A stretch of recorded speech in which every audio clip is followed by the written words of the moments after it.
Hello students. अपना Indian eco chapter number 5 चल रहा था।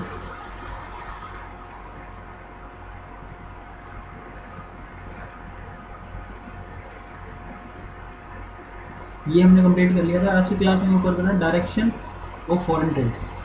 Following observations present a brief account of directions of India's foreign trade since 1951। 1951 से क्या direction दे रखी थी फॉरेन ट्रेड के रिगार्डिंग, उनके बारे में पढ़ेंगे। Since 1951 direction of India's foreign trade has also undergone a substantial change. List of our trading partners has tended to expand over time. Time के अकॉर्डिंगली धीरे धीरे क्या हुआ, अपने जो एक्सपेंड करते गए हम अपने फॉरेन ट्रेड को। फॉरेन ट्रेड को एक्सपेंड करने का मतलब है हम एक कंट्री तक सीमित ना रह के डिफरेंट कंट्रीज में अब एक्सपोर्ट और इम्पोर्ट करने लगे। Which points to our stronger foothold in the international market. Next क्या है, presently our major trading partners are United Arab Emirates, China, USA, Switzerland, Singapore, Australia, Iran, Hong Kong, Korea, Indonesia, UK, Japan and Belgium. ये सब अपने currently क्या है, trading partners हैं जिनके साथ हम ट्रेड करते हैं, यानी इम्पोर्ट और एक्सपोर्ट करते हैं।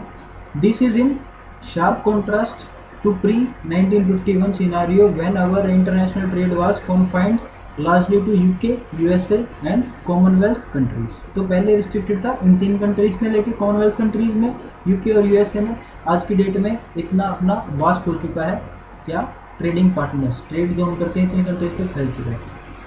A notable feature of the directional pattern of India's foreign trade is that in the recent years UAE has emerged as our leading trading partner.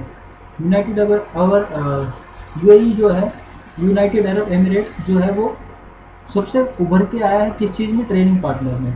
USA which was our leading partner till 2007-8 continues to remain so, followed by UAE and China. ठीक है, तो USA से सबसे ज़्यादा trade होता है, उसके बाद यूएई से, उसके बाद चाइना से ट्रेड होता है। ठीक है, USA's share in India's export during 2018-19 was recorded to be 15.9%। 15.9% हम अकेला किसको शेयर करते थे, यूएसए को यूएसए के साथ ट्रेड करते थे।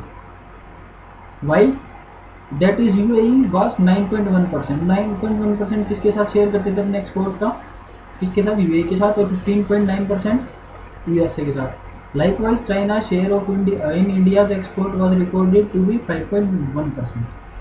As far as India's import is concerned, China has occupied first position with 13.7% share. यानी कि इंपोर्ट की जहाँ बात आती है वहाँ पर हम सबसे ज़्यादा इंपोर्ट किससे करते हैं, चाइना से, यानी कि 13.7%। यूएसए से 6.9% और सऊदी अरेबिया से 5.6, स्विट्जरलैंड से 3.5। तो ये डाटा दिया हुआ है, इस डाटा के अकॉर्डिंग हम देख सकते हैं हमने इंपोर्ट किस कंट्री से कितना करा रहे हैं और एक्सपोर्ट किस कंट्री को कितना कर रहे हैं। ठीक है, तो हमें बेसिकली याद क्या रखना है, जब हम एक्सपोर्ट की बताते हैं यूएसए को सबसे ज़्यादा, यूएई को उससे कम, और फिर उसके बाद चाइना आता है। और एक्सपोर्ट में बात करें तो चाइना सबसे पहले, उसके इंपोर्ट की बात करी जाए तो चाइना को हम ज़्यादा, चाइना से हम ज़्यादा इंपोर्ट कराते, फिर यूएसए से, फिर सऊदी अरेबिया, फिर स्विट्जरलैंड। ठीक है, Saudi Arabia has also emerged as our significant trading partner, recording about 4% share in India's foreign trade between 2010 to 11 and 18 to 19। 18 to कितना 4% शेयर किसके पास है, सऊदी अरेबिया के पास। ठीक है, it is interesting to note that in the wake of globalisation and free trade Chinese good have dominated in the India's market much more than the India's goods in the Chinese market. ठीक है, China की goods जो India में domination है उसका ज़्यादा बड़ा है कंपेयर टू इंडिया की गुड्स चाइना में, यानी कि हमारे इंडिया में चाइनीज़ प्रोडक्ट ज़्यादा बिकते हैं कंपेरेटिवली चाइना में अपने इंडियन प्रोडक्ट्स के। समझ आई बात। Consequently our imports from China have risen, जिससे क्या हुआ, अपने इम्पोर्ट धीरे धीरे बढ़ते चले गए, कहाँ से, चाइना से, much more than our export to China. ठीक है, हम एक्सपोर्ट कम करने लगे चाइना को और इम्पोर्ट ज़्यादा करने लगे। आज की डेट में 70% हम इम्पोर्ट कहाँ से, 69 समथिंग इम्पोर्ट कराते हैं चाइना से। ठीक है, और चाइना के साथ एक्सपोर्ट अपना 10 या 20% के करीब है। ठीक है, तो इसीलिए स्ट्रेटेजिली देखा जाए तो चाइना से हमें एक्सपोर्ट कम करके इसको इंपोर्ट ज़्यादा करना चाहिए, so that China has succeeded much more then India's in harnessing the gains of international trade. तो ज़्यादा ट्रेड किसको हो रहा है, कितना बेनिफिट हो रहा है, अगर इसको माइनस किया जाए तो 50% इंटरनेशनल ट्रेड का बेनिफिट किसको मिल रहा है, चाइना को मिल रहा है। 1951 a year of divide, study of the behavior of India's foreign trade brings out significant points that the volume of trade has tended to gain, इसको पढ़ लेना है क्या लिखा हुआ है, क्लियर नहीं है, momentum, gain momentum only after 1990 के बाद क्या हुआ, गेन हुआ, मोमेंटम हुआ, किसमें, वॉल्यूम ऑफ ट्रेड, हम ज़्यादा ट्रेड करने लगे। Till 1990 we are relying on different trade strategies. 1991 में क्या हुआ था, 3 पॉलिसीज आई थी, ग्लोबलाइजेशन, लिबरलाइजेशन और प्राइवेटाइजेशन, उसकी वजह से अपना बूस्ट मिला किसको, वॉल्यूम ऑफ ट्रेड को। We were relying on inward looking trade strategies. Inward looking trade strategy का मतलब है कि अपना इंपोर्ट ना करा के इंपोर्ट का सब्सटीट्यूशन क्रिएट करना, वो होता है inward looking trade strategy, which fail to yield desired result.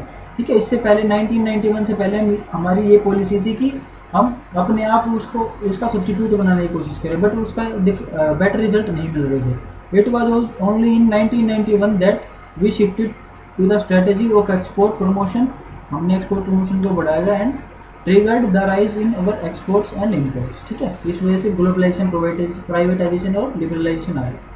Next पढ़ते हैं इनवर्ड लुकिंग ट्रेड स्ट्रेटेजी। इसका मतलब होता है इंपोर्ट सब्सटीट्यूशन स्ट्रेटेजी, यानी कि इंपोर्ट जो प्रोडक्ट हम करा रहे हैं उसका सब्सटीट्यूट क्रिएट करना इंडिया में। Inward looking trade strategy refers to the policy of reliance on import substitution, ठीक है, and protection of the domestic industry through import restriction. Domestic industry को बचाना किससे, इंपोर्ट की रिस्ट्रिक्शन लगाती है, हम इतने की कैप लगा देते हैं, रिस्ट्रिक्शन लगा देते हैं किस पे, इंपोर्ट पे, और उसका इंडिया की कंट्री में सब्सटीट्यूट बनाने की कोशिश ज़्यादा करते हैं, जिससे क्या होता है अपना ग्लोबल डोमेस्टिक इंडस्ट्री चल जाती है अच्छे से। And import duties in the area of international trade. Note this points carefully. Import substitution implies domestic production of those goods which the economy has been importing from rest of the world। ठीक है, कौन से goods जो import करा रहे कहाँ से, rest of the world से, उनका सब्सटीट्यूट कराना। ठीक है, this is the strategy of saving foreign exchange, यानी फॉरेन एक्सचेंज को बचा के रखना by restricting the volume of imports. Import कम करके, जिससे क्या होगा, फॉरेन एक्सचेंज अपने पास रह जाएगा, फॉरेन का पैसे रह जाएंगे अपने पास। Foreign exchange being extremely scarce, foreign exchange जो है उसकी कमी है।